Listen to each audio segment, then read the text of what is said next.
Olha, vamos lá, vamos trazer aqui para essa conversa a movimentação dos Estados Unidos no Caribe. O governo americano decidiu enviar o maior porta-aviões do mundo para o Mar do Caribe, aumentando, claro, ainda mais a tensão com a Venezuela. O Pentágono diz que essa ação é para desmantelar as organizações do narcotráfico. O US Gerald Ford pode abrigar mais de 75 aeronaves, além de um arsenal de mísseis. O maior porta-aviões do mundo conta ainda com o apoio de outros navios de guerra.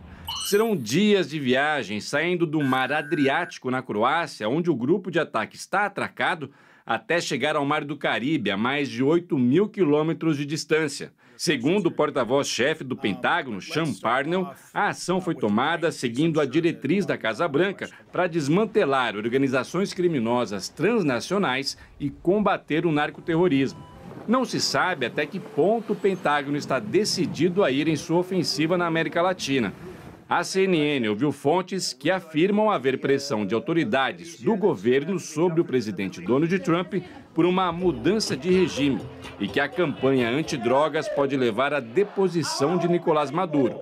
Publicamente, Trump já fala em ataques dentro da própria Venezuela, afirmando que não precisa de autorização do Congresso para isso. Nesta sexta-feira, os Estados Unidos anunciaram o 10º ataque a uma embarcação no Mar do Caribe, matando 6 pessoas que estavam a bordo. O secretário de Guerra, Pete Hegseth, fez um alerta. Se você é um narcoterrorista contrabandeando drogas em nosso hemisfério, nós o trataremos como tratamos a Al-Qaeda. Dia ou noite, mapearemos suas redes, rastrearemos seus homens, caçaremos você e o mataremos.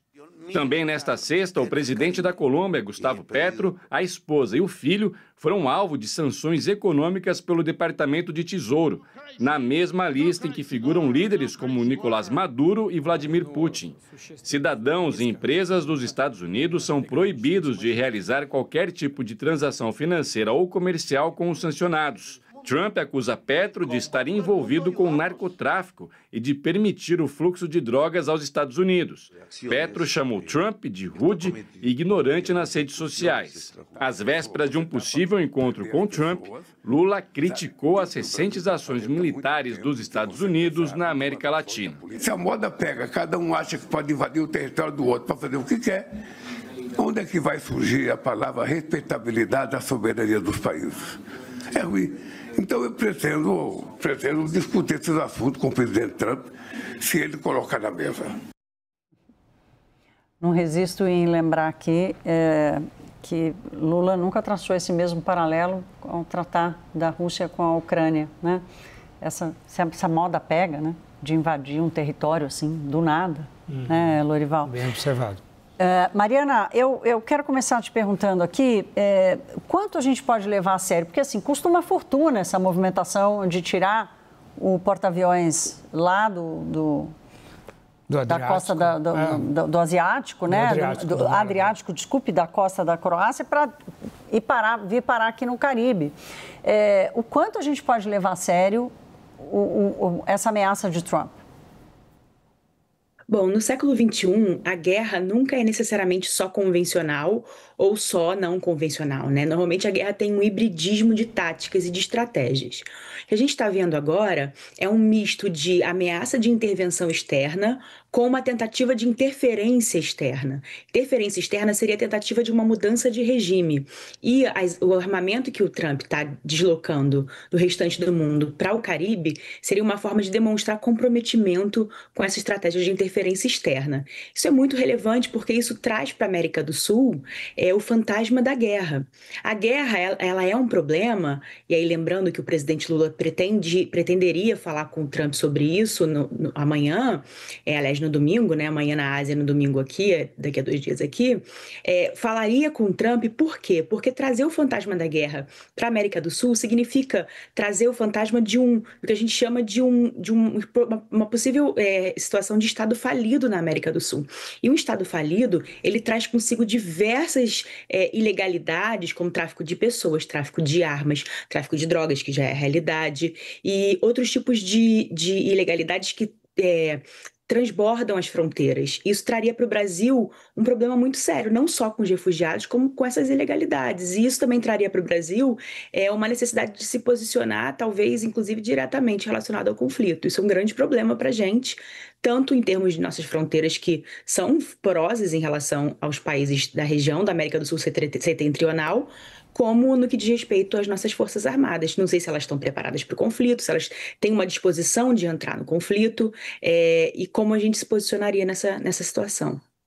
O chanceler Celso Amorim, que é assessor especial para assuntos internacionais do Lula, deu hoje uma entrevista à AFP dizendo isso, né, do medo dele da radicalização política, e por aí vai. Agora, Pfeiffer, eu quero te ouvir sobre isso, sobre o que você enxerga de risco para essa radicalização política da América do Sul, esse fantasma da guerra aparecer por aqui, e o que seria uma mudança de regime na Venezuela. Quer dizer, qual é um cenário provável, um cenário sério, né, de uma ação dessa magnitude?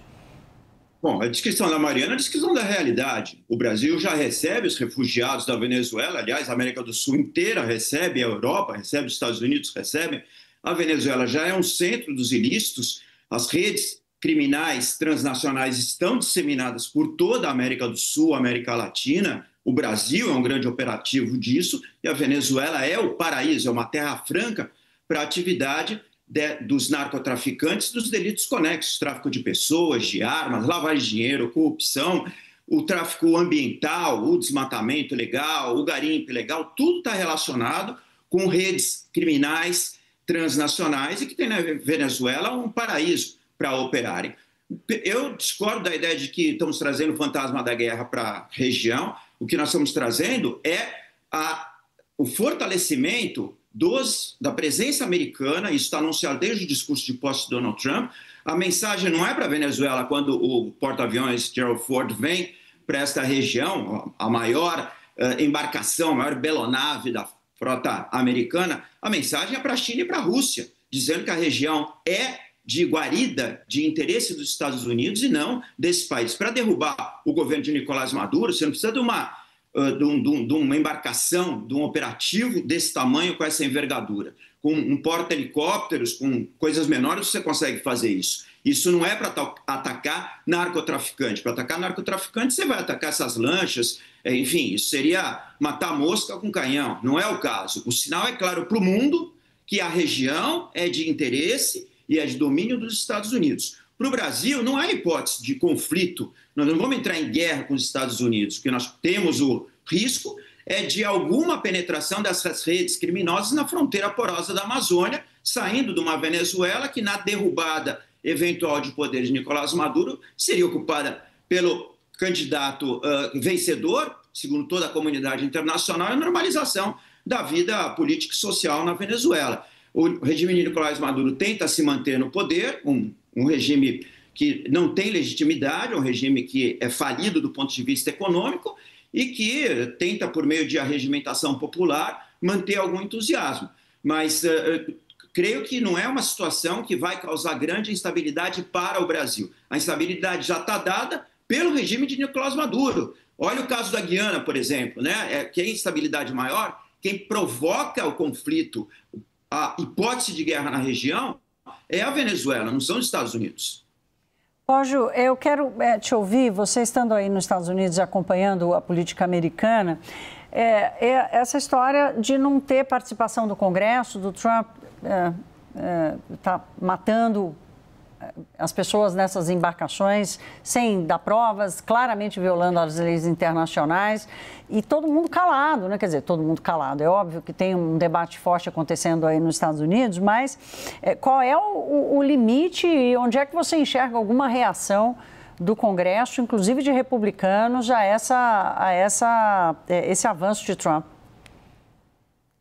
Thaís, há pouquíssimos republicanos reagindo contra isso. O Congresso, de fato, está bastante submisso ao presidente Donald Trump. Aliás, um dos poucos republicanos que tem reagido contra isso é o senador do estado aqui do Kentucky, onde eu me encontro, o Rand Paul. Ele tem se colocado, em certa medida, questionando Donald Trump, mas ele é uma exceção. né? Outros senadores, eles sabem que por questão de sobrevivência política, têm demonstrado muita pouca vontade de reagir a qualquer tipo de ação do Donald Trump, lembrando que cabe ao Congresso norte-americano a capacidade de declarar guerra, né? Mas o Congresso americano também cabe, por exemplo, discutir questões de tarifas, né? Então, o que nós estamos vendo acontecer é um processo de concentração de poder no executivo. Essa é a filosofia de governo que guia o governo Trump atualmente. A concentração de poder no executivo e o legislativo com pouca importância. Se a gente vai ter algum tipo de reação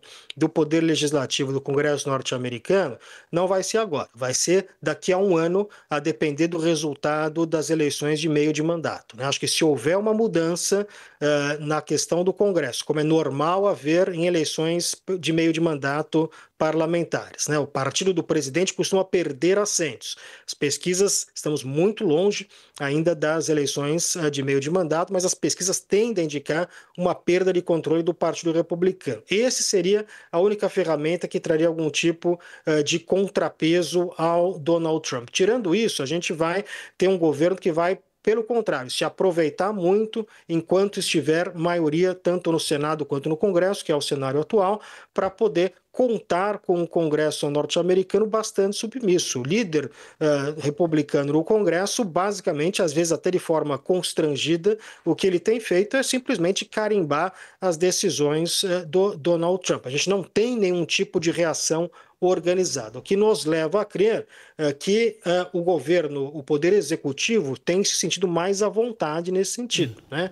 E o tamanho, né, para ficar na questão do que a gente tem visto acontecer no Caribe, da frota que está sendo enviada, é importante a gente colocar, não há grandes paralelos, né? A gente vê, eventualmente, os Estados Unidos fazendo exercícios militares no Caribe ou em outras regiões do mundo, mas a quantidade de equipamento militar que está sendo mobilizado para o Caribe, trazer o Ford do Adriático, né? Caças F-35, que são jatos de combate mais avançados que você pode ter. Você tem um equipamento aí que indica algum tipo de ação. O que você não tem é tropas suficientes para uma invasão terrestre, né? O que a gente tem de informação que são cerca de 10 mil tropas. 10 mil tropas não é suficiente para invadir um país de quase 40 milhões de habitantes, como é a Venezuela, né? Os Estados Unidos usaram 10 mil tropas na década de 80 para invadir a pequena ilha de Granada, que é uma ilha que tem, devia ter época nos anos 80, menos de 200 mil habitantes. Então, uma situação muito diferente. Então, não parece haver um indicativo de nenhum tipo de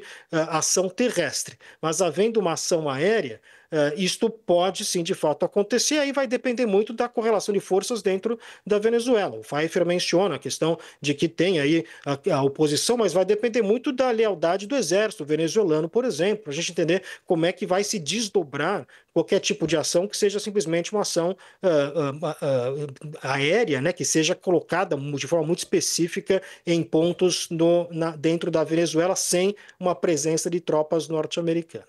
Não, claro. Lorival, você tem chamado a atenção para essa atuação com uma cara de espetáculo político, uma cara de entretenimento. As imagens dos ataques às embarcações parecem coisa de videogame, né? O posicionamento do Peter Hegseth, que é o secretário de Defesa, né? Essa espetacularização. Exatamente, é um trava-línguas. Para realmente transformar em espetáculo, o quanto isso adiciona à incerteza do que Trump vai fazer ou não? É uma excelente pergunta, porque até onde vai o espetáculo, né? Eu acho que o Trump quer um espetáculo de baixo custo, né?